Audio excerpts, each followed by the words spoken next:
Hey everybody, in this video we're going to be talking about Oakdale Cemetery in Wilmington, North Carolina. I'm headed out there right now to talk to Eric, who is the director, and can't wait to find out what's there for genealogists.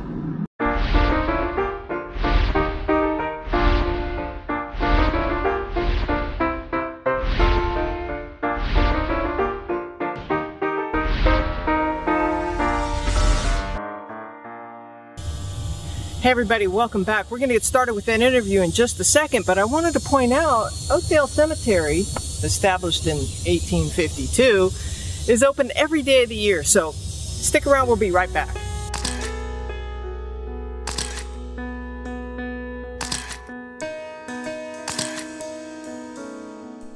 Hey everybody, welcome back. I promised you an interview with Eric Kozen, the superintendent here at Oakdale Cemetery.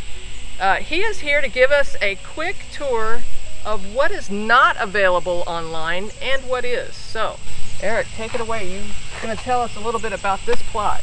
Well, it's quite interesting. When you come to cemetery lots, a lot of times you'll notice a very large monument. It's typically a monument of the matriarch and or patriarch of the family. And so here we have this large monument here for the parents of George and Kate Williams. The other residual monuments that you have here would also be part of the family or sometimes even the extended family. We actually have a monument here just to the left that says George W. He is the second son, not the first son, but the second son of George and Kate.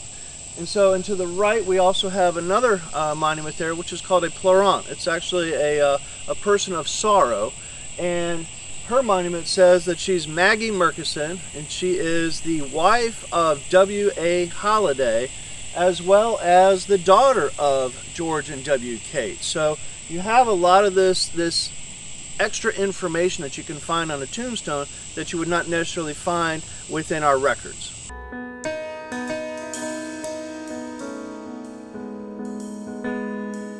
Tell us about the records online. I know you were just telling me that when you first got here they only had a Selectric typewriter. Yeah, we have, when I came here in 2002, the only piece of equipment we had in the office was an IBM 2 Selectric typewriter. We still have it, but one of the things that I had read in the minutes is that they were wanting to try to computerize the records. But you have to understand, in 2002, computers were still very much in their infancy stages. And so, you know, there was a desire to actually computerize the records. And so shortly thereafter, at my arrival here, I started kind of talking to some people, and an opportunity did come, actually just fell in my lap one day, where a lady actually says, you know, I'm happy to support this, and actually funded the computerization of the records. And so between my secretary and I, we spent roughly about 14 months typing in all the names into a computer database that I had created with a computer writing person. So knowing that I was going to hopefully probably try to put this online maybe in the future, and again, websites were very much in the infancy stages at this point, but it was the matter of taking our records and making them kind of somewhat public, so people could do genealogy. And so and it paid off, and our website became live probably about 4 to 5 years later. We were able to put our database on there, and people have been happy ever since. Okay, so people who have ancestors buried here, they can go online and they can look that up. Yep, and we tried to make it simple. So first name, last name. I always just try to tell people, just type in the last name, like Jones, and it will give you a listing of all the Joneses. And once you see the person's name that you're looking for, like say it's Beth Jones, you just click on her name, and then it comes up with another page where it gives all of her information that we have in our records and where you can find her within the cemetery. Well, you know, I'm one of the members of Find a Grave. Yes. And, you know, like a photographer, contributor person.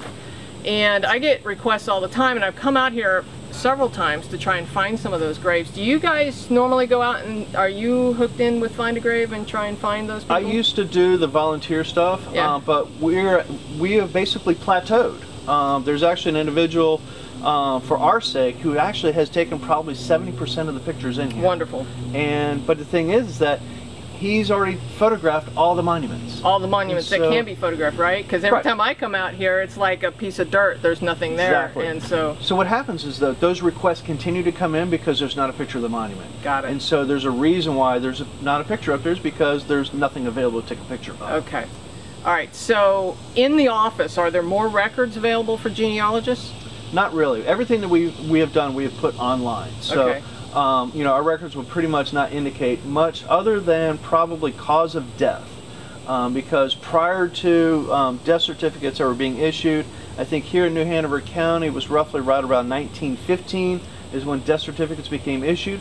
Prior to that, cemeteries such as Oakdale were the repository of this information, and so every year the cemetery would create a report and actually post it in the newspaper in regards to how many people died, how many adults, how many children, possible diseases, and so forth. And so when the death certificates became available, we didn't have to offer that information anymore, nor did we ask that as part of the question of what cause of death was when you were buried. So the newspaper might be another resource for people to find their ancestors when you guys publish those reports, right? Yes. That would be like the Star News? You would be able to only know numbers, not names. Oh, okay. All right. All right.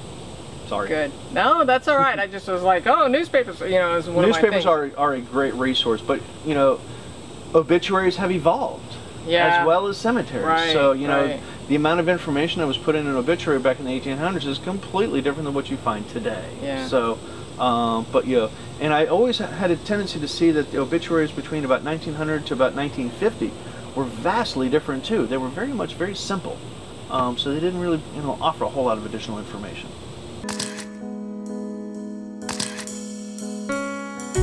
Okay, so as we're heading over to get a quick shot on the other side of the cemetery, tell me, I know that I've been on your website and there's some great maps of this cemetery and how to navigate. Tell us about the maps. The maps, I mean, the cemetery is so large, we actually have 3 maps to the cemetery. And the property itself encompasses just a little bit shy of 100 acres. And as the sections have developed over the years and decades and so forth, you know, new maps had to be created as a result. So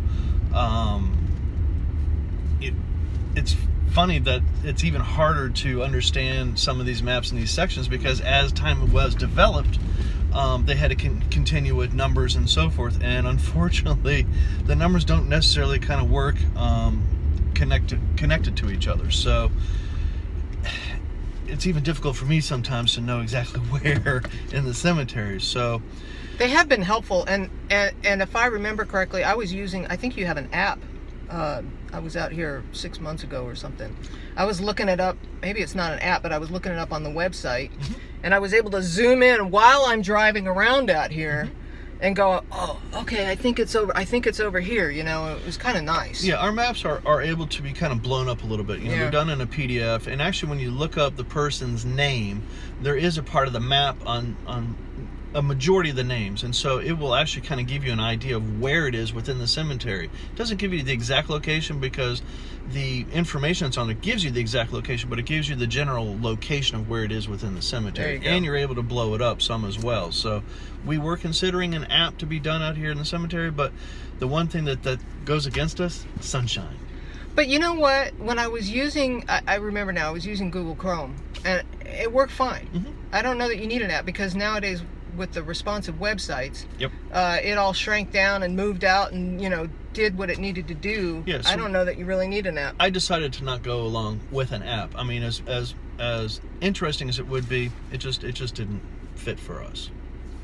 Do you guys have like QR code boxes out here, don't you? We have QR codes out here, so we've gotten into the 21st century. There's even some families that actually have put QR codes on their monuments for genealogical purposes. I actually see one over there. So what does the QR code do for the visitor? QR code gives the visitor the ability to use their phone. They can scan the QR code, and what that does is it gives you additional information of that particular individual or incident.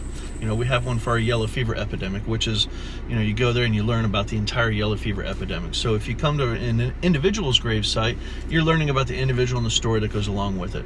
Some of the other ones, you could also have pictures that are associated with it. So like for David Brinkley's one, he'll have pictures of him that's on there and so forth, so you can actually see his physicality. And now, is that stuff also on the website? Or is it only not it is not on the website, but it's kind of what the QR codes are kind of a back door to a website. It's not something that you can access readily, but you can only access it here when you come to the cemetery. Well, there's a reason to come to the cemetery. All right, thank you. So here we have also another genealogical marvel in the 21st century. This here is called a memory medallion. These memory medallions are offered through a company that actually allows you to put whatever information that you have genealogically about the family. It could be anywhere from photographs to old videos, and all this stuff gets uploaded on here, and it can be also added onto as years go on. So you can basically use your phone and be able to scan this item and pull up all the genealogical information on your phone right here at the site. So what we did with the family is we actually had them countersink it into the monument, so that way nobody could steal it or anything to the effect.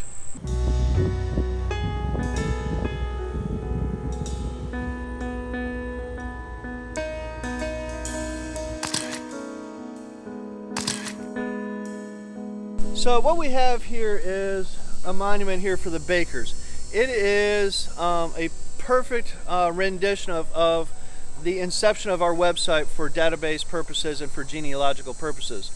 This gentleman here had actually done some research on our website and decided to actually make a site visit to the cemetery. When he came to the cemetery, the only thing that he came across was nothing more than a patch of dirt. But he learned that his family was actually split between two different cities, not only Wilmington, but also Vidalia, Georgia. And so he goes to Vidalia, Georgia to find the exact same thing, nothing more than a patch of dirt. And so he took it upon himself to procure two monuments alike and had them both installed in both cemeteries. So here at Oakdale, we have this one here that has the information of all the individuals that dies here in Wilmington. But what I always try to tell people is please check the back side of these monuments, because you may have vital information on there that you may not even be taking advantage of. So what he did was he actually had these two monuments made, information of one city on one side, and if you go around to the back side, you can see additional information that you would find for the folks that are actually buried in Vidalia, Georgia. And as time has moved forward, history always has a tendency to reveal itself even later when things like this are made. That additional information gets added even to the bottom because he ran out of room here. And so he's done it not only on this side, but he's also done it on this side as well. So we're utilizing all the information we possibly can. And so even though this one here says that they're buried in the National Cemetery, he's utilizing this as his genealogical monument. That's awesome. So, I understand there are tours available here at Oakdale. Tell us about the tours. Yeah, we started doing a tour program probably about 10 years ago. We do most of our tours in the months of May through October. So it's typically done on the third Saturday of those months. And we do have a couple special ones that we do sometimes in the springtime, which would be April, where sometimes I'll do like a horticultural tour. We have some people that do some funerary art tours where it talks about the iconography and what their symbols mean. But typically the ones that we do May through October are typical general history tours, but we also do theme tours, and it's really depending upon, you know, if there's any anniversaries or celebrations that comes on. So for like this year, for instance, you know, here we are sitting in 2018. You know, 100 years ago we had the Spanish flu epidemic that took place in 1918. Plus it's also the end of World War I. So we're also talking about a lot of the folks that were involved with World War I. So, you know, each year may have a specific you know, milestone or something like that we try to capitalize on. And you know, being in a wonderful old town like Wilmington, you know, there's all kinds of milestones and celebrations that go on with a lot of the other different organizations and businesses and things like Thalian Hall, etc., that could be around here that could be milestone that we try to capture on too. Awesome. But what I want to know is who is buried here. I mean, I know that there's a lot of really deep Wilmington history here, but there's also some more recent notables here too. Tell us a little bit about who's here. Well, I mean, the cemetery has a a large array of people here. There's roughly, as far as we've been able to ascertain, close to about 30,000 people that are buried here in Oakdale. Wow, that's a lot of people. But we had, some of our records were not 100% complete, so here's good. So, we had a time frame where our records just were not being kept, or they were lost. We just don't know whatever happened to them. So, right. We have a slight period of about 7 years where, our records are just non-existent anymore. So, but, the array of people that are here, we have a governor that's buried here. We have several congressmen and senators that are buried here, including also, probably the most recent famous person would be David Brinkley, who was obviously the journalist. Right. Starting way back, even right around World War II, when he started out in radio and made his way into... He was born in Wilmington, wasn't he? Was born and raised here in Wilmington. But he made his way through radio and then now into TV, and made his way all the way up to national TV. So we have him. We have some Confederate notables, anywhere from generals to even a Confederate spy that's buried here. We have a Confederate spy here. Her name is Rose Greenhound, and I remember this story. It's a good one. She's an interesting character. She was born in Baltimore. They don't really know what year it was because it was such a time frame where birth certificates were not available. But she was born and raised in Baltimore and made her way to Washington, D.C., became quite influential within a lot of the socialite circles and so forth. And when the war kind of broke out, she was friends with a lot of generals and things of that nature, but she always had this love for the South. And so she had obtained some information and shared it with a couple other generals to keep the war forces winning on the Union side. And so she had her ways to get some of this information from some folks to the other folks. And she used her ladylike ways and so forth to obtain this information, etc. So, make a long story short, President Lincoln soon caught on to this little ring that she had, and actually had Alan Pinkerton of the Pinkerton Agency spy on her and catch her in the act of doing what she was doing, and soon put her under house arrest. And so when she was under house arrest, she was still able to get information back and forth. So the president finally said, I've had enough of this, and decided to put her in prison. So he put her in prison with her daughter, and continued to ask her to pledge the allegiance to the United States, and she refused to do so. So wow. He decided to go ahead and exile her and send her south to the other president, Jefferson Davis, who was very happy and welcoming to her, and decided to use her as one of the very first female diplomats in the United States at the time, and sent her to Europe to try to win the woes of people there, as well as monetary value, right, to bring back to the Confederacy. But unfortunately, she was not very successful with that. But she did publish some of her memoirs that was there, sold those, brought those proceeds back. But when she came back to the United States, she decided to leave her daughter there in Europe, only knowing to come back to return after the war was over with. So when she came back, the only port that was open was Fort Fisher, down the coast from here.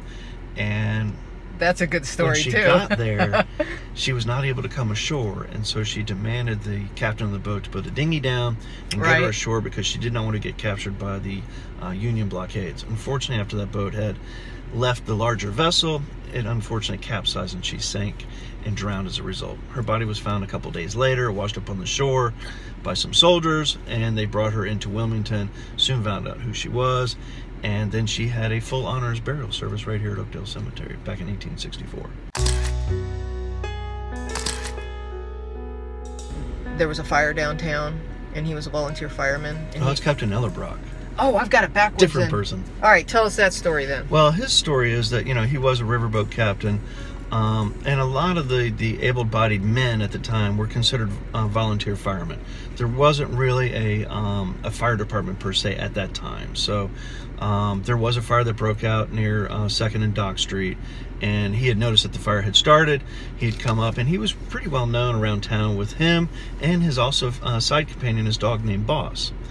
When they made their way up to 3rd or 2nd Street, they soon realized that some of the people were actually trying to get some of the stuff out of the burning building so it would not perish. And so he decided to offer assistance, handed somebody his dog that was standing on the side of the road, and went in there to go ahead and assist with this. unfortunately, shortly after he had gone into the building started to collapse in on itself. And at that point in time, the story was told that the dog had actually broken leash and ran into the building as the building was starting to collapse. He might have heard his master yell out a scream or something to that effect, but once the fire was extinguished, they soon realized that Captain Ellerbrock was below one of the large beams from the collapse of the building, and beside him was his dog Boss, who apparently had part of the clothing in his mouth as he was trying to free his master from this terrible fire. That's the story I remember. So if you go to his monument, you'll see that it's actually very eloquent, because it says right on the monument, it says, "The citizens of Wilmington erected this monument in the memory of Captain Ellerbrock." And on the back side of his monument, there's a bas relief of a dog that says, basically, with a simple epitaph, "Faithful until death." Well, thank you so much for the tour. This has been wonderful. I did want to ask you, what is the peak week? We know there's a lot of azaleas here in the spring. What is the peak week to come? Yes, this cemetery explodes in color starting roughly right about the end of March. It continues all the way through the month of April. But peak time would probably be somewhere right around the first week, first of 2 weeks in April. Awesome. Literally hundreds of dogwoods and azaleas in full bloom. The place is truly a magical paintbrush. All right. Thank you so much. I really appreciate it. Thank you. My pleasure.